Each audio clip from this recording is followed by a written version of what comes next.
Olha, pessoal, tudo bem? Boa noite. Vamos lá começar a nossa live de hoje. Vou convidar aqui a doutora Thaís, que vai entrar comigo agora.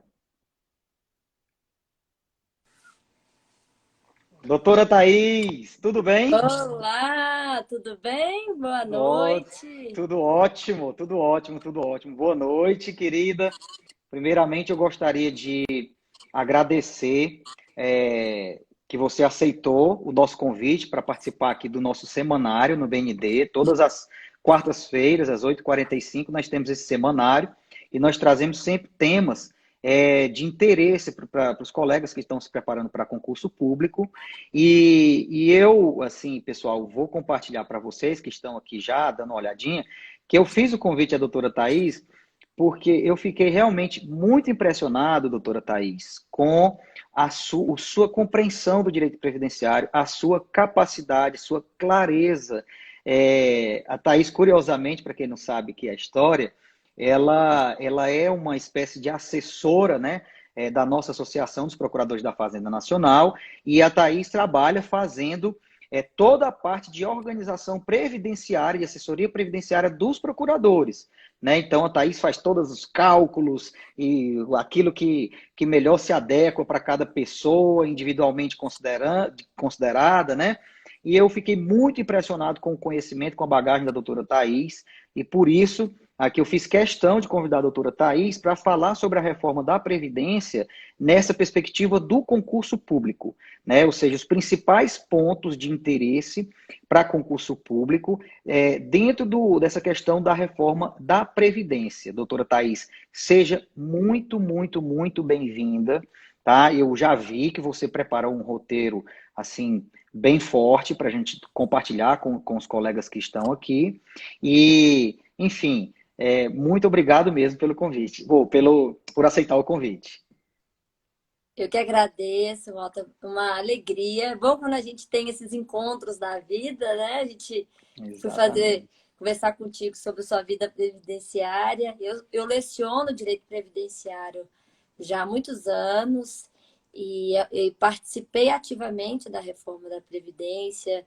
Então, é um tema que tem sido cada vez mais demandado. E o direito previdenciário, ele era matéria optativa nas faculdades, então é muito comum uma pessoa vai estudar para o concurso, um concurso que cai direito previdenciário e ela não viu na faculdade. Então, ela não tem a base para poder depois revisar os conceitos. Eu Então, até o gostaria direito já de começar previdenciário. isso, né? Fazendo essa primeira reflexão para a gente já começar de sola. Como é que se estuda direito previdenciário com eficiência para concurso público ou principalmente para concurso, mas de maneira geral, já que as pessoas, em sua grande maioria, não têm essa disciplina na faculdade, é optativa e tal. Qual é a maneira de ser mais eficiente? Então, eu gosto muito de conversar com os meus alunos que eles compreendam o que é o direito previdenciário. Muitos alunos chegam, eu vou aprender umas regrinhas de aposentadoria. Não. Direito previdenciário é a área do direito que, na verdade, ela deveria até se chamar direito da Seguridade Social, porque ela envolve saúde, assistência e previdência. A Constituição Federal de 88, ela trouxe esse modelo de seguridade social que poderia ter sido traduzido para segurança social. Então, há todo um capítulo que traz ali a proteção constitucional da Seguridade Social. Da Seguridade Social, para que ela serve? Proteção de riscos. Então, a pessoa que vai estudar direito previdenciário, ela tem que ter esse raciocínio. Previdência serve para proteção de risco. Que riscos? Os riscos do dia a dia. Nós, antes do nosso nascimento, na barriga da mãe, já tem a proteção do salário maternidade e é o único seguro que vai te acompanhar a vida inteira até o evento morte, com a pensão por morte. É o único seguro que você efetivamente vai usar algum dia. Se você parar para pensar, INSS significa Instituto Nacional do Seguro social. Então, da mesma forma que as pessoas contribuem para um seguro, para a proteção do seu carro, por exemplo, na área privada, você vai ter o seguro da sua vida. Exatamente para quê? Para que você tenha alguma proteção, uma renda, no momento que te falte capacidade de trabalho. Então, via de regra, você está trabalhando, com o trabalho você sobrevive da sua renda. Mas existem algumas situações, que são as situações de risco, nas quais você ficará incapaz de exercer aquela atividade, de forma temporária ou definitiva. E aí vem toda a proteção dentro do ordenamento jurídico para que você não passe em estado de necessidade. Então, a lógica previdenciária sempre é proteção de riscos e proteção e evitar o estado de necessidade. Então, eu tenho o tripé da Seguridade Social, em que eu tenho a saúde.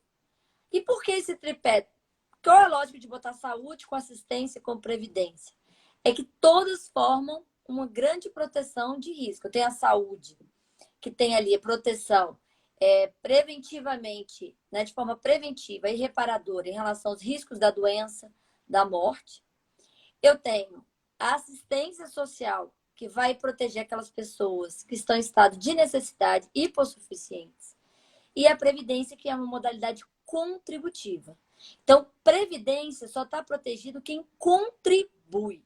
É um seguro. Por isso que é Instituto Nacional do Seguro Social. Então, a primeira coisa que já peguinha de concurso. Previdência, prévio custeio.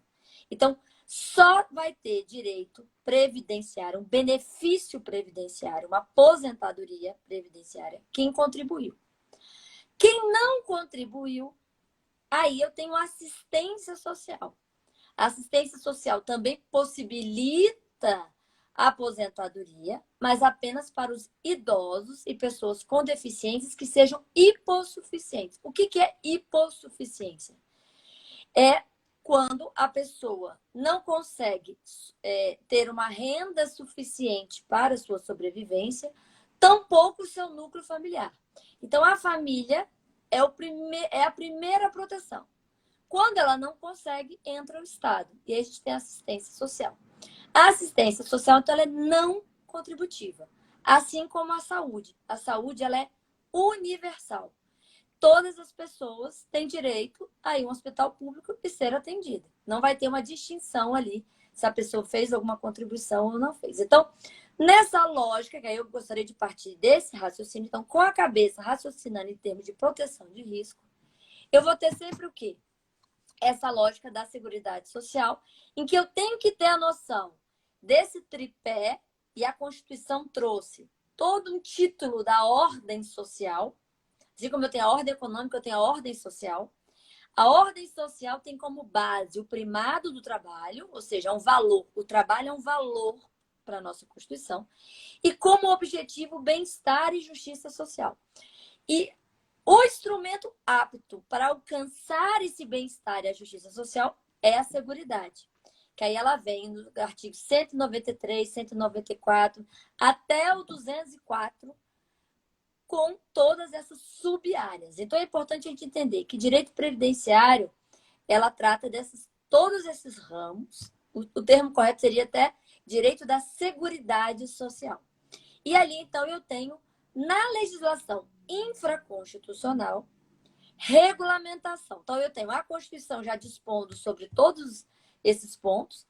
E aí, quem estuda, aí qual que é a dificuldade do direito previdenciário? A gente não tem um código previdenciário, certo? Então, eu vou ter na Constituição essa lógica, essa divisão desse título da ordem social, e na ordem social eu vou ter lá artigo 194, 195, 190, aí vai até o 204 e tem lá, fala da Previdência, primeiro da saúde, depois da Previdência e depois da assistência. Então, você tem que começar a estudar pela Constituição. A partir do estudo da Constituição, você vai para a legislação infraconstitucional. E aí é uma coxa de retalhos. Por quê? Eu vou ter uma legislação para a Previdência Social pública, eu vou ter uma legislação para a saúde, uma legislação para a assistência. E na Previdência, eu tenho regime geral de previdência social, que é distinto de regime próprio de previdência social. Então, quem vai estudar para concurso tem que entender muito assim, onde que eu estou, se cai um caso concreto, fulano tem tantos anos, vai aposentar com qual idade? Eu tenho que saber, essa pessoa é servidora pública ou ela é uma trabalhadora da iniciativa privada? Primeira coisa, porque as pessoas confundem. Muito comum você ter uma pessoa que é empregada pública porque fez um concurso, né? Infraero, Banco do Brasil, acha que seria ali uma legislação específica. Não, ela contribui para o regime geral, ela é seletista, então é regime geral. Então, dentro da Previdência, e agora eu vou focar só a Previdência, a gente não tem tempo de falar muito de assistência e saúde, eu vou focar um pouco mais por conta do tema reforma da Previdência. Dentro da Previdência, eu tenho, então, a Previdência pública e privada. Na Previdência pública, eu tenho regime geral de previdência social e regimes próprios de previdência social.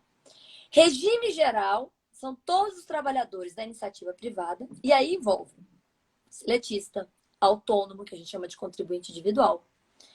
A gente fala do doméstico, a gente fala do rural, a pessoa, né, o segurado especial, que é aquele que trabalha no meio rural, regime de economia familiar. Então, tem os segurados obrigatórios, né, o avulso, que são aquelas pessoas o quê? Que são obrigadas a contribuir para a Previdência. O que a Previdência faz? Ela já sabe que, via de regra, nós não somos previdentes.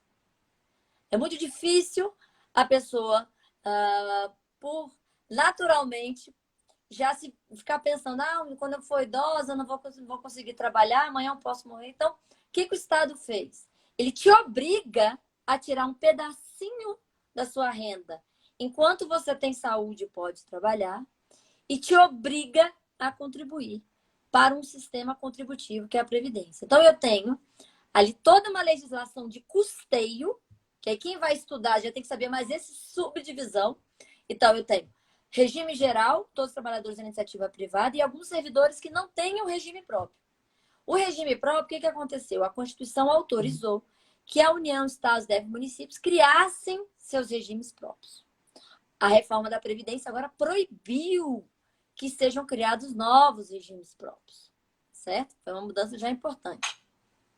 E aí, então, os regimes próprios... Então, se eu sou uma servidora pública, regra geral, se existe um regime próprio da União, que existe, ou do Estado, ou do município, eu vou ter que verificar aquela legislação específica. Se não existe, eu sou de um município que não tem uma legislação, não tem um regime próprio, eu não posso ficar sem proteção. Eu caio no regime geral. Então, o regime geral, ele é residual. Quem não tiver no regime próprio, cai automaticamente no regime geral. Certo? Então, eu já tenho que saber que dentro da Previdência eu tenho a obrigatória, regime geral, regime próprio, e tem a privada. A Previdência privada, ela também tem base constitucional, artigo 202, e tem toda uma legislação própria. Lei Complementar 108, Lei Complementar 109. Então, o que é importante na hora de estudar a Previdência para concurso público? Primeiro, entender essa lógica. Que eu tenho uma seguridade, dentro da seguridade eu tenho saúde, acidente e previdência, dentro da previdência eu tenho regime geral, regime próprio, certo? E tem previdência privada. E na previdência, como é contributiva, eu vou falar de custeio, que são regras que vão dizer quem tem que contribuir, aonde, quando, qual percentual, qual alíquota. Isso é uma decoreba enorme, certo? E depois, quem contribuiu na hora do risco, que a gente chama de contingência, quais são os direitos correspondentes. E aí a gente tem vários benefícios, não é só a aposentadoria, né? A gente tem a aposentadoria, regra geral, aposentadoria por idade. Atenção, a aposentadoria por tempo de contribuição foi extinta com a reforma da Previdência. E a gente tem a aposentadoria, então, por idade, que também vai exigir um tempo de contribuição mínimo, mas é por idade. A gente vai ter a aposentadoria ali especiais, que são as pessoas que exercem uma atividade ali. A gente vai falar mais um pouquinho para frente hoje dessas regrinhas. Eu tenho a pensão por morte, eu tenho o salário de maternidade, o seguro-desemprego. Então, são vários benefícios para os diversos riscos que o legislador selecionou. Então, ele seleciona alguns riscos para serem protegidos, te obriga a contribuir, e aí, no momento que o risco ocorre, você estaria ali amparado, ou os seus dependentes, no caso da pensão por morte, por exemplo, para que você não passe por um estado de necessidade. Então, essa é a lógica previdenciária. Doutora Thais, é até interessante que a gente percebe nos concursos a questão do edital. Há concursos específicos para cargos que predomina muito mais o enfoque do regime próprio. Por exemplo, os concursos de advocacia pública. Né? Em geral, é previdenciário público ligado aos servidores públicos. Então, ali, eles vão ter que focar muito mais ali nos Nas artigos. regrinhas da União. Nas regrinhas, exatamente, no artigo 41, naquela lei 10.887, se eu não estou equivocado, tem outra lá. E tem concursos em que a ênfase é mesmo no regime geral, no RGPS. Ali na Lei 8, principalmente na parte de benefícios. Por exemplo, juiz federal, magistratura federal assim, é o que eles julgam. Procurador federal. 8.213, 8.212. Isso é muito importante. Tem muita gente, eu mesmo lembro quando eu estudava, eu tive essa dificuldade de entender essa bipartição para não perder meu tempo na hora de estudar, né? Mas vamos lá, vamos falar agora de reforma da Previdência, né, doutora Thais? O que é que você preparou para a gente sobre a reforma da Previdência, né? Qual foi primeiro a lógica dessa reforma? Por que ela aí veio ao mundo jurídico? Se você tivesse que falar em 2 minutos, ela veio para quê? O que é que você falaria?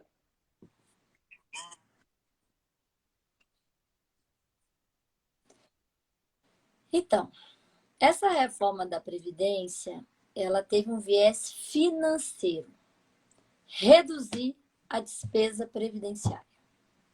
Então, a Previdência, como ela tem vários...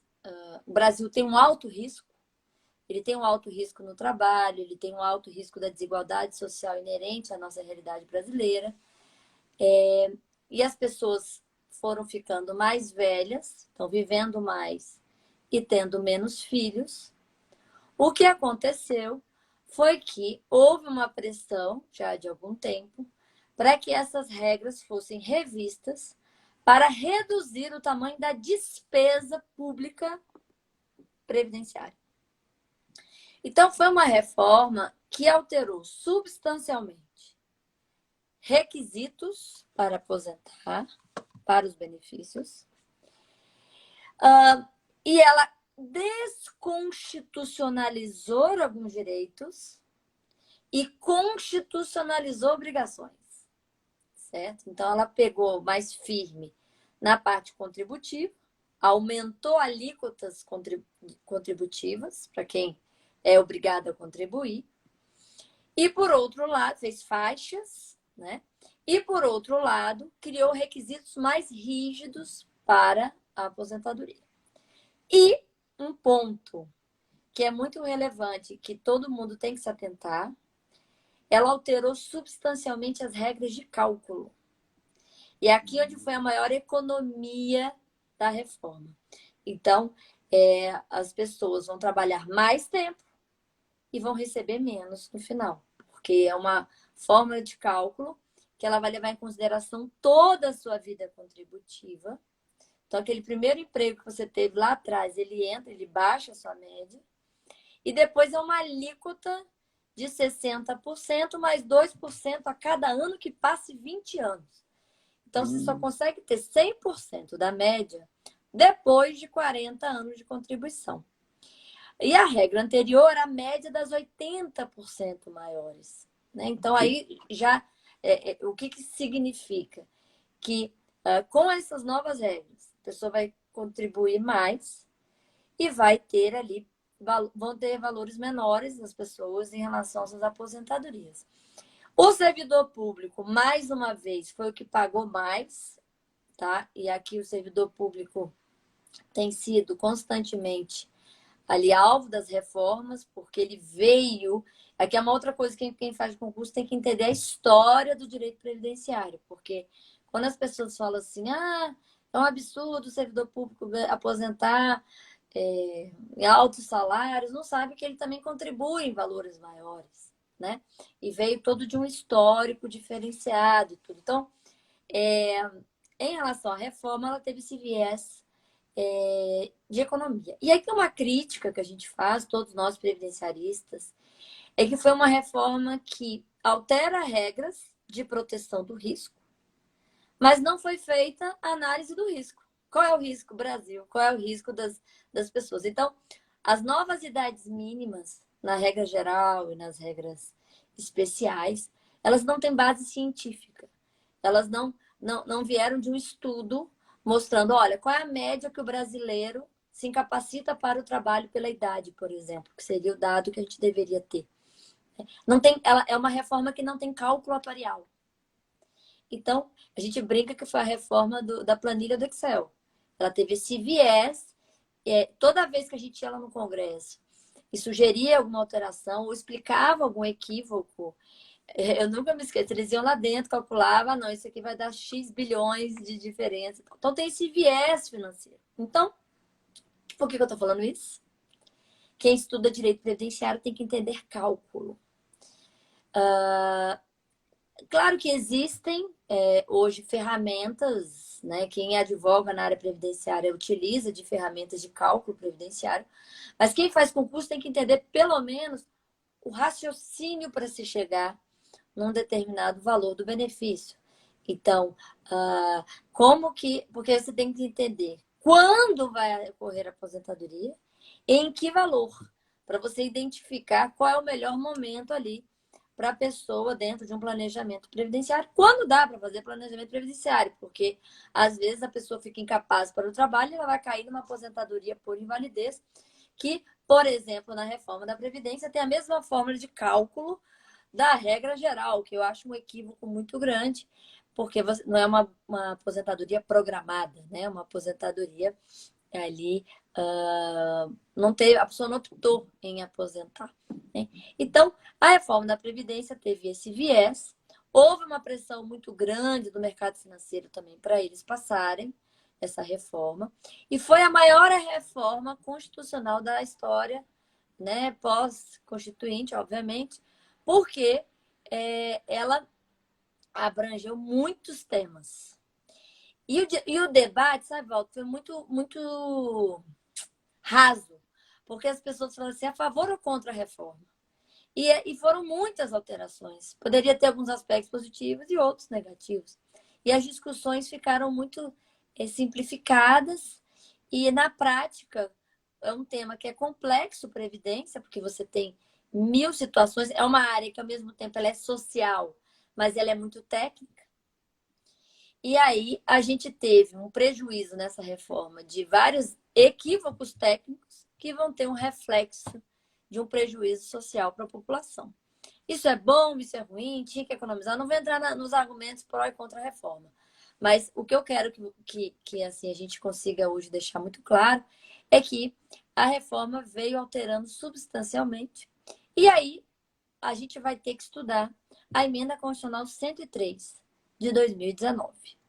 Thaís, é interessante você observar, eu visualizo duas situações distintas no dia a dia prático de concurso público, para os colegas que estão aí ouvindo, com essa finalidade. Para quem vai fazer uma prova de magistratura federal, por exemplo, essa parte de saber o valor dos benefícios, primeiro, saber se tem direito ou não ao respectivo benefício, e segundo, afunilando em qual seria o valor desse benefício, ou pelo menos qual seria a plataforma contábil para que aquele valor que aquele benefício pudesse ser aplicado, principalmente numa sentença. Eu visualizo isso de maneira muito clara, uma sentença caindo lá para quem está fazendo o concurso para a magistratura federal. Em advocacia pública, por exemplo, ou também magistraturas estaduais, que os juízes também precisam, lá tem várias de fazenda pública, que também trabalham com essa parte relativamente aos servidores estaduais, eu também visualizo muito essa questão de saber ou não se tem determinado direito a um determinado benefício. Então, eu acho que agora, a gente feito esse disclaimer, você pode mandar a sola, né, para ver essa questão dos direitos aí, que foram diminuídos, alterados, enfim, transformados aí pela emenda 103. Tá. A emenda 103, ela é muito ampla. Então, assim, é dever de casa ler ela de cabo a rabo, tá certo? Tem que ler ela todinha. Ele tem que entender assim, você começa estudando a Constituição, porque o que ficou lá é a nova regra geral. Aí você vai para a emenda. A emenda, olha o que ela faz, gente. Eu prefiro que vocês entendam a A razão. lógica. Você tem que ficar decorando, vocês têm a lei para acessar. O que ela faz? Ela cria, olha só, a emenda altera alguns aspectos da Constituição e onde ela desconstitucionalizou alguns direitos, ela cria regras transitórias e regras de transição transitórias. O que ela significa? Ela fala assim: enquanto não vier lei futura alterando o que eu já alterei, disciplinando o que eu quero que ela altere, fique valendo essas regras. Então, o que vai acontecer? Na Constituição, o que sobrou ali de matéria constitucional, né, já foi alterado pela emenda, só que tem uma série de regras que não vão fazer mais parte da Constituição, sim, mas sim da emenda, que são as regras que estão valendo enquanto não vier uma lei futura alterar. E nessas regras, a gente tem novas regras gerais, que elas vão valer para todo mundo que começou a contribuir para a Previdência após 12 de novembro de 2019. Tem que decorar essa data.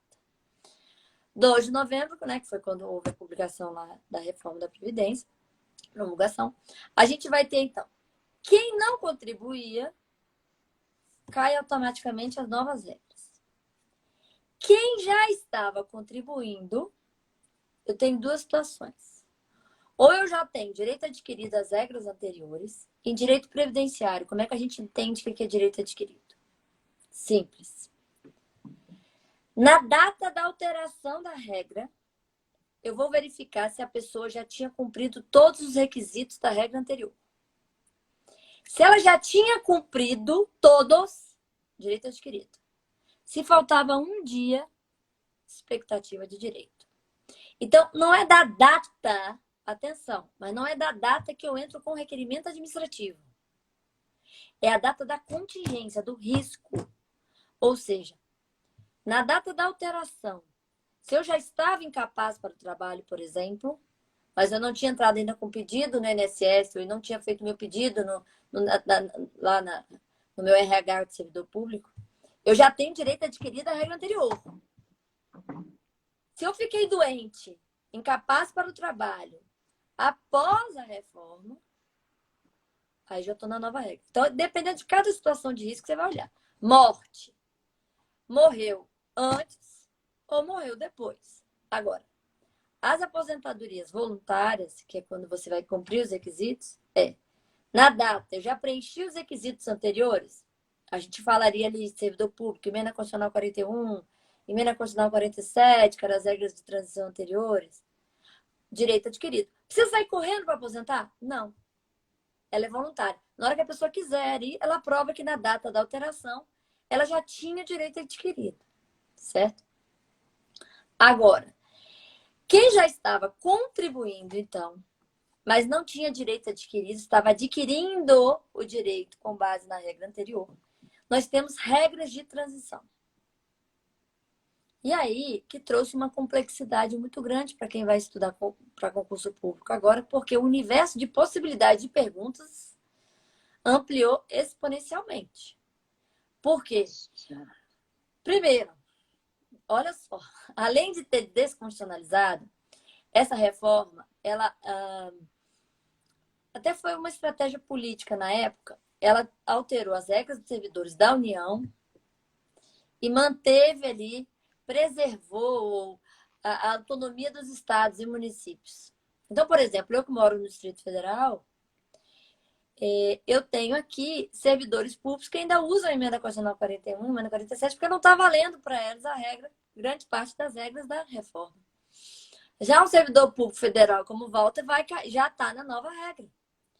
Então, você tem que entender também isso. Eu estou falando de um servidor que é da União ou é estadual? No Estado, eu já tive a minha reforma. Essa reforma tem qual regra? Então, o que era uma coxa de retalho ficou mais ainda. Nossa, esse ponto é muito importante.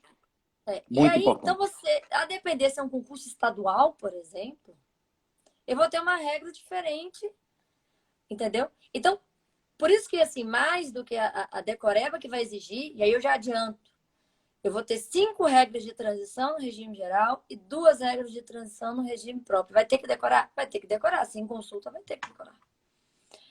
Mas, antes de decorar, tem que entender quem se encaixaria. Por isso que eu estou batendo muito nessa questão de você conseguir enquadrar a pessoa. Então, eu tenho que enquadrar.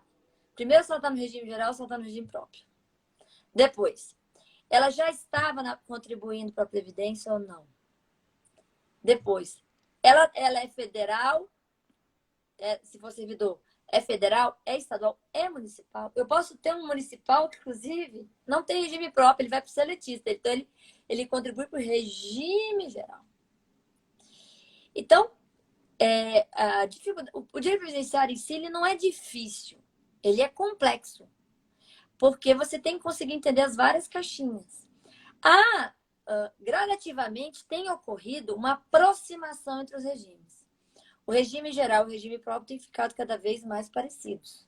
As regras que eram totalmente distintas agora acabam sendo as mesmas em muitos pontos. Você vai até olhar na reforma alguns pontos que fala assim, por exemplo, uma das regras de transição aqui, eu vou abrir só para a gente lembrar, do artigo 20, por exemplo, já fala os dois, ou segurado ou o servidor público federal. Então, essas regras estão aproximando. Então, a emenda 103, ela tem que ser lida, estudada, ponto a ponto, e depois sistematizada na cabeça. E aí, acho que a gente pode falar um pouquinho, não dá tempo de a gente falar aqui muito, mas só para situar para o estudo mais aprofundado, porque essa matéria de previdenciário, para você ter uma ideia, Walter, hoje é uma área do direito que mais cresce no Brasil em termos de especialização. Porque, primeiro que ela era optativa e acaba que muita gente não teve, né, na hora de se especializar. Agora ela virou obrigatória, então as faculdades, né, acho que você está bem numa transição. Você foi uma época que eu estava na UAB, inclusive, era presidente da Comissão de Seguridade Social e Vista Nacional. A gente conseguiu incluir no MEC porque é uma matéria de cidadania. Né? Todas as pessoas deveriam ter.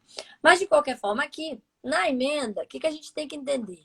Nos títulos, ela vai ter lá no começo, a Constituição Federal passa a vigorar com as seguintes alterações, que é o artigo 1º. Então, o que ficou na Constituição lá? A partir daí, a gente vai ver que tem mudanças em vários pontos. Eu tenho mudanças. E aí tem aquela coisa da reforma que vou enfiando coisa no meio. Algumas outras matérias especificamente. Então, eu tenho vários pontos de alteração. Também algum até no ato das disposições constitucionais transitórias. Depois, o artigo 3º para frente, começam as regrinhas em si. Tá? E é muito louco porque ela não tem uma lógica muito bem feita, assim. Porque ela fala assim, ela começa no artigo 3º, ela começa no artigo 3º de escrever as regrinhas, e aí no 4º ela já vem numa regra de transição para servidor. E ela vai ter uma outra regra de transição no artigo 20 para o servidor. Então, servidor público, regra de transição, artigo 4º, artigo 20. Só que a regra geral dele está lá no 10. Então, ela não vê assim, do servidor público, regra geral, regra de transição 1, regra de transição 2. Então, quando você vai estudar sozinho, você fica meio perdido. Peraí, mas isso já não foi dito lá em cima? Tá? Então, já estou para facilitar o estudo. Então, servidor, eu vou ter a regra geral nova no artigo 10. Ok? A nova regra, qual é? Artigo 10. Ou seja, os servidores que entraram no serviço público dali para frente, necessariamente essa regra. E os que não entraram, não, e os que já entraram também podem usar essa regra, certo? Porque ela é a nova regra geral. Só que os que já estavam, ele vai optar para o artigo, ele pode usar a do artigo 4º, que é a de sistema de pontos, em que, qual é a nova regra geral? Lá no artigo 10. Que, de certa forma, houve uma equiparação ali na idade, né, no regime geral e regime próprio. 62 anos de idade, mulher, 65 homem. E 25 anos de contribuição, sendo que desses 25, 10 tem que ser no serviço público, 5 no cargo. Então, essa é a nova regra. E aí, obviamente, muitos servidores ficaram chateados porque a idade mínima anterior, e aí que tem um detalhe importante, o servidor público já tem idade mínima há décadas. No regime geral é que não tinha idade mínima. No regime, isso é uma outra coisa importante entender. Olha o que aconteceu, que é um pouquinho da história. Alguns anos atrás tentaram colocar a idade mínima, já que a expectativa de vida das pessoas, né, tem aumentado. Então o sistema ele acaba tendo uma dificuldade de custear o pós, né? Então uma pessoa que antes ficava aposentada 15, ela fica 30, 40, né? Então o que aconteceu? Houve uma tentativa em 98 de criar a idade mínima, não passou no regime geral e passou no regime próprio, no processo legislativo. Então, o servidor público já tinha a aposentadoria por idade aos 65 anos homem, 60 mulher, e a por tempo de contribuição, 60 anos homem, 55 mulher, e aí ele tinha que ter 35 anos de contribuição e mulher 30. E no regime geral, bastava os 35 e 30. Não tinha a idade mínima. Por isso que eles criaram um fator previdenciário, que era uma fórmula matemática, que incidia no cálculo, não na regra para aposentar, mas no cálculo, para desestimular aposentadorias precoces. Essa reforma acaba com o fator previdenciário, ele vai permanecer apenas em uma das regrinhas de transição do regime geral. E no regime próprio, que era o que eu estava falando aqui, para depois a gente ir para o regime geral, eu vou ter, então, a regra do artigo 4º, que ela vai fazer o quê? Ela vai autorizar para alguns servidores que cumprirem os seus requisitos poder aposentar antes dos 65 e 62. Desde que cumpra. Aí atenção, a regra é bem rígida. Eu vou ter que ter 62 anos de... Não, desculpa, 56 anos, que já vai aumentar para 57. E aí, gente, é uma regra de transição mutante. Olha que loucura. O servidor vai ficar correndo atrás da aposentadoria do requisito. Porque é um sistema de ponto que vai ter que acumular 56 anos de mulher, 61, mais 30 anos de contribuição mulher, 35 homem. Desses 30, 35, 20 no serviço público, 5 no cargo. Só que não é ou, é e. A soma tem que dar 86 pontos para mulheres e 96 para homens. Sendo que essa pontuação vai aumentando 1 ponto a cada ano. Então, ano passado já virou 97, esse ano 98 ou 88. Então, a gente tem que entender como essa regrinha. Tem as tabelinhas que cada ano vai aumentando um ponto. Quando o servidor conseguir alcançar aquela pontuação, alguns vão conseguir chegar rápido. Outros não conseguem, demora tanto que ele já chega na regra da idade mínima. Então, é uma regra de transição de pontuação do artigo 4º, que ela vai conseguir ali, aqueles servidores que estavam quase ali para chegar nos 30, 35, vão conseguir aposentar um pouco antes dos 65, 62. E a outra regra é do artigo 20. Essa regra do artigo 20 também vale para o regime geral. Já estou falando, então, a segunda do regime próprio e já estou pegando uma do regime geral. A do artigo 20 é o sistema de pedágio. Pedágio é um termo que é utilizado muito no direito previdenciário, que é quando você paga um tempo a mais do que seria necessário da regra anterior. Então, se na regra anterior eu precisava ter 35 anos de contribuição homem e 30 mulher, e na época da reforma, por exemplo, vou dar um exemplo de uma mulher. Na época da reforma eu tinha 28 anos de contribuição, eu estava quase ali, esperando, estava quase chegando nos 30 anos. Eu tinha 28. Faltavam 2. eu vou pagar um pedágio. Qual que é o pedágio? Cada um tem sua regra. Aqui, para o servidor público e no regime geral, nessa regra do artigo 20, pedágio de 100%.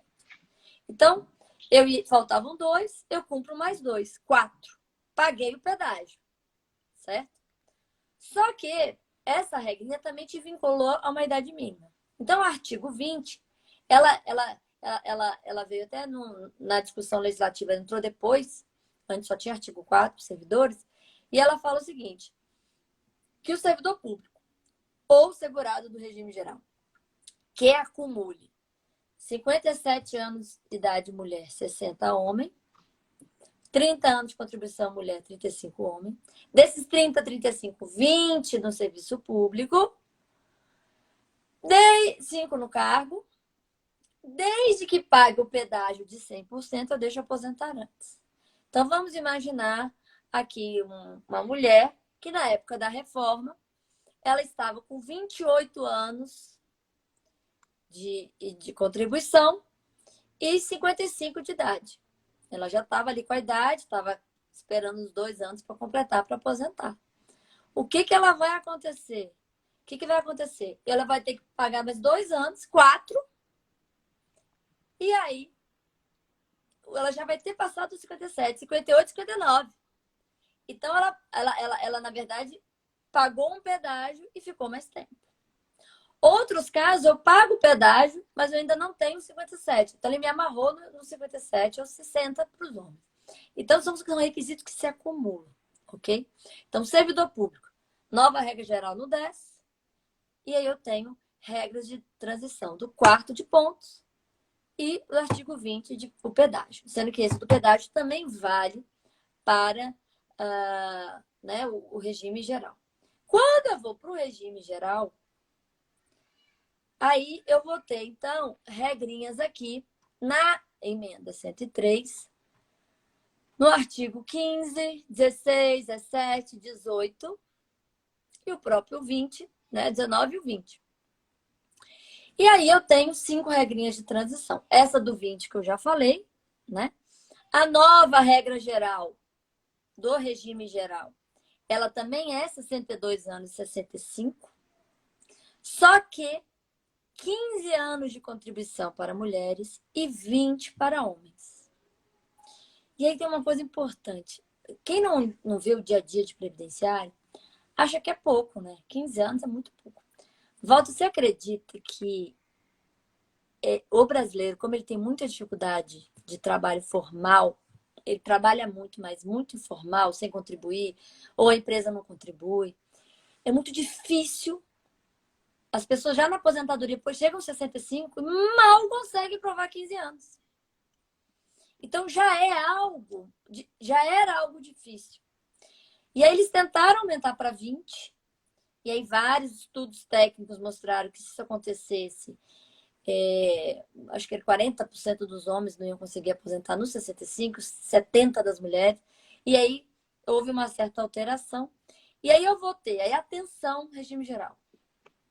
A nova regra geral, ela vai trazer 15 para mulheres e vai trazer 20 para os homens. Só que eu tenho regra de transição que ainda autoriza para... O que é regra de transição?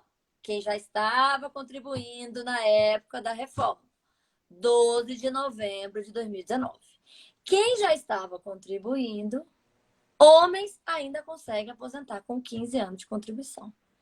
Porque verificou-se que, efetivamente, o brasileiro ainda não conseguiria agora ter um patamar maior do que esse. Mas os novos já sabem que tem que ser os 20 anos.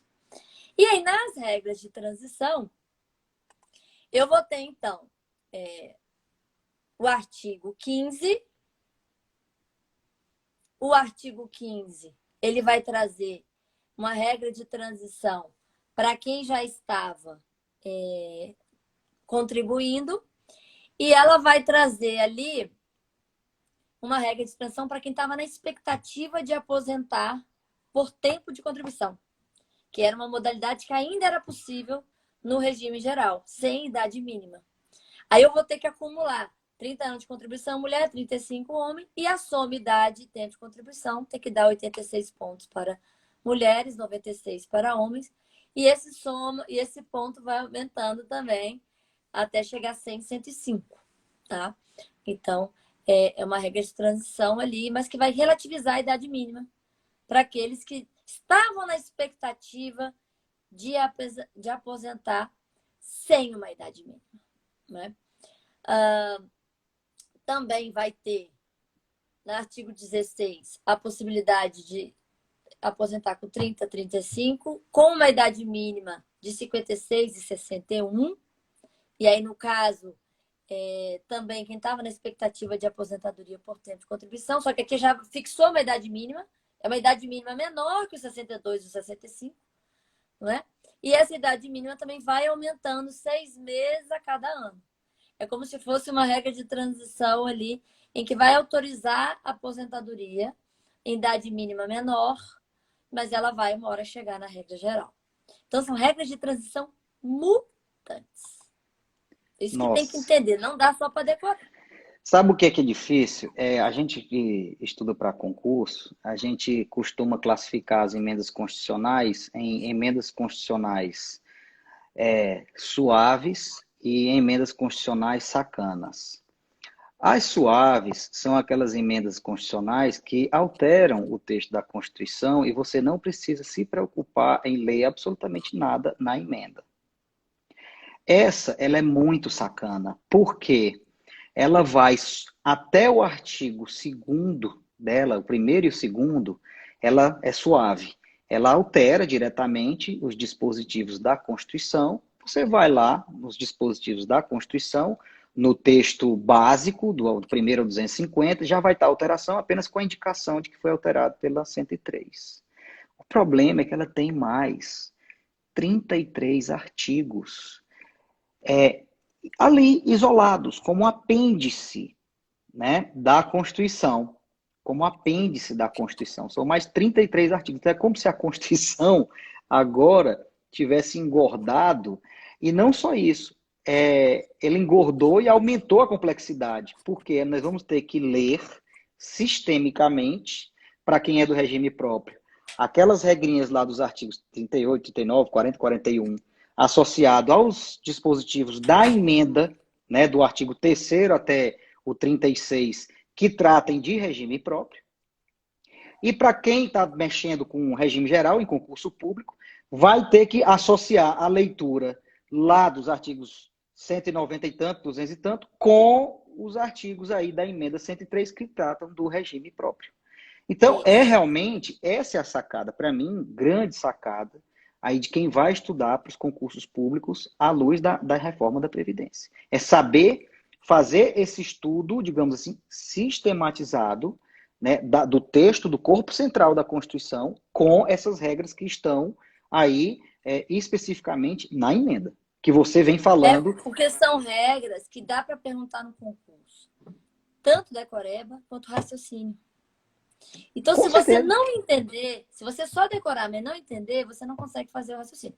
Eu mesmo, meus alunos, coitados, na graduação, eu fiz várias questões na prova, questionando mesmo. Fulano trabalhava na época da reforma, tinha tantos anos, tanto tempo de contribuição, né? Qual é a melhor regra para ele? Qual é a regra? Né? Então, assim, são regrinhas que, se você não entende, você não consegue fazer questões de raciocínio. Né? Então, é um decorar, mas tem que entender. Exatamente. Né? Então, assim, eu vou ter várias regras de transição, e aí, já para finalizar, a gente falar outras coisas.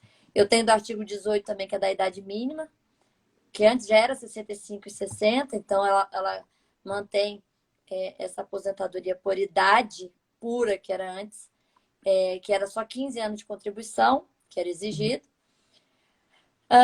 E aí, eu tenho também as regrinhas, essa aqui a 19 é a regra geral, é a nova regra, olha que mistureba. Eu boto 3 regras gerais, aí a 19 é a regra geral, é a nova regra geral do regime geral. Aí eu venho a 20 e trago mais uma regra. E depois eu tenho as regrinhas especiais, que é um outro ponto que eu quero chamar a atenção para concurso. Eu até então falei muito superficialmente, só para vocês terem uma ideia, das novas regras gerais. Mas a legislação previdenciária, como ela protege riscos, ela tem tido, né, e a reforma manteve, regras especiais para as pessoas que têm condições especiais de risco no trabalho. Então, eu, além de ter que saber as regras gerais, as regras de transição das regras gerais, regime geral e regime próprio, eu também tenho que saber as regras especiais, que aí entram policiais, que é atividade de risco. Eu tenho as pessoas que trabalham em condições insalubres. Então, todo o pessoal que trabalha, seja no regime geral ou no regime próprio, servidores públicos, em hospitais, manuseando elementos químicos, que são aquelas condições adversas no trabalho, né? Eu vou ter regra diferenciada. Pessoa com deficiência, eu tenho regra diferenciada. Então, eu também tenho que saber essas regrinhas especiais. E aí, então, onde estarão? Também na emenda. Também E na aí, emenda. qual que é a outra dificuldade? A outra alerta que eu quero dar para vocês aqui, muito enfaticamente. A gente teve a reforma da Previdência, não teve ainda a reforma infraconstitucional. Então, se você pegar as leis, elas estarão desatualizadas, em grande medida. Porque está valendo a emenda, que é a lei que revogou a anterior, enquanto não vier a nova. E isso também nos acende um alerta de que as próximas reformas da Previdência virão por medidas legislativas, não mais infraconstitucionais.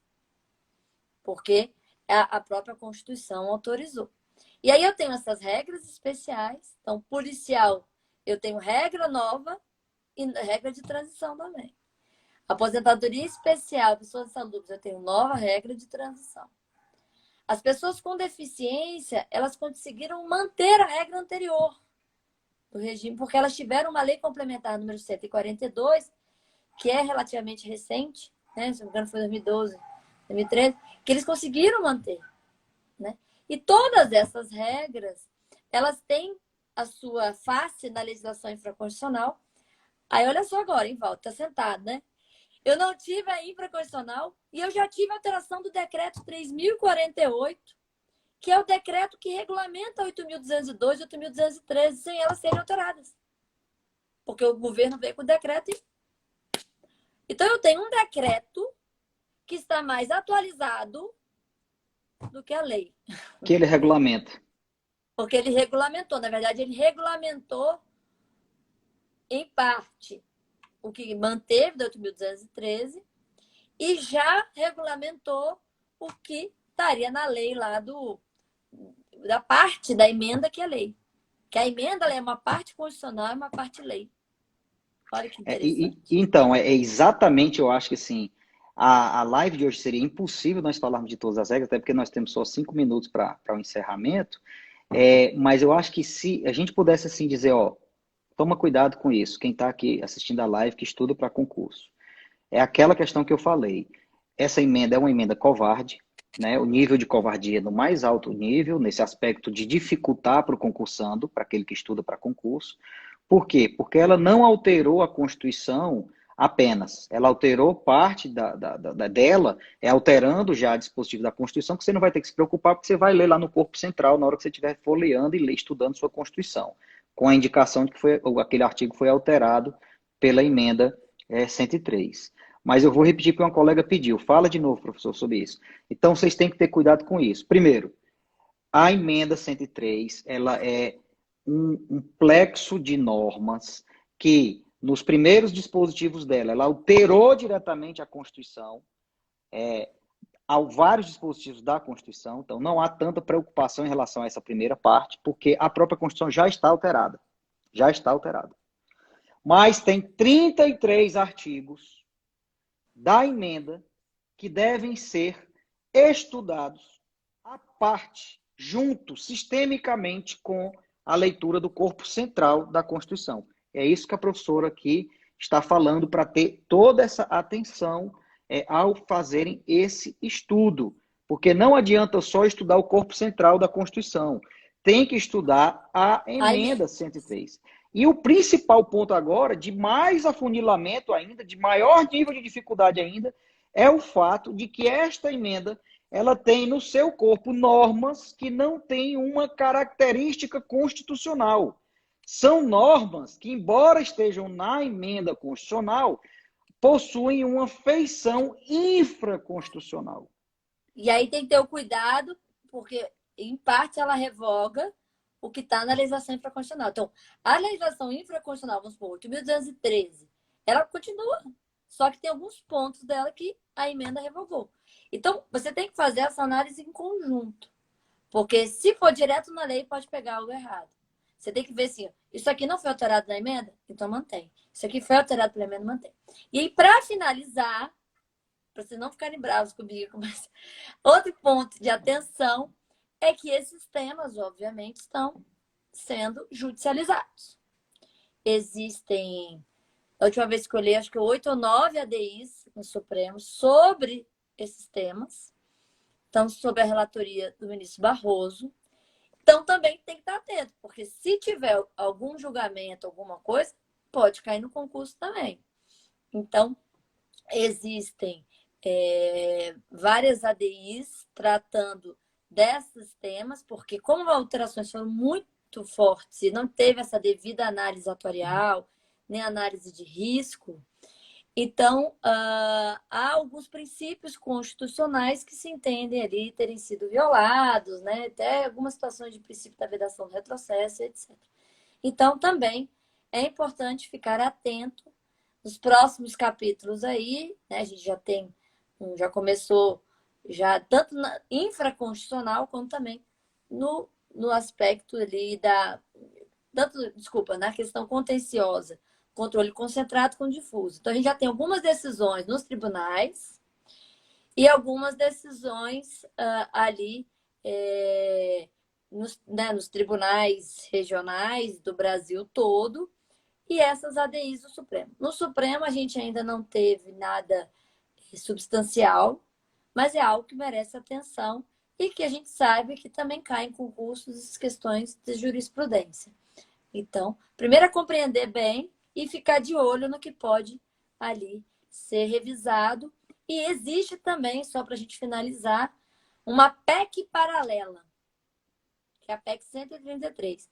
Na época da reforma, fizeram um acordão para o Senado não alterar nada substancial na reforma, para não ter que voltar. E aí, tudo que ele quis alterar, ele deixou numa PEC paralela, que está lá parada no Congresso. Então, seja pelo próprio Legislativo, pode vir ainda uma novas mudanças, porque ele mesmo já viu que errou na mão em muitas coisas, quanto o próprio Judiciário. Maravilha. Professora, muito obrigado, viu? Muito obrigado pelo bate-papo. Foi, assim, perfeito. Eu mesmo aprendi muito aqui com as suas palavras e sinta-se já convidada para próximas apresentações aqui, lives falando sobre pontos mais específicos da reforma, tá?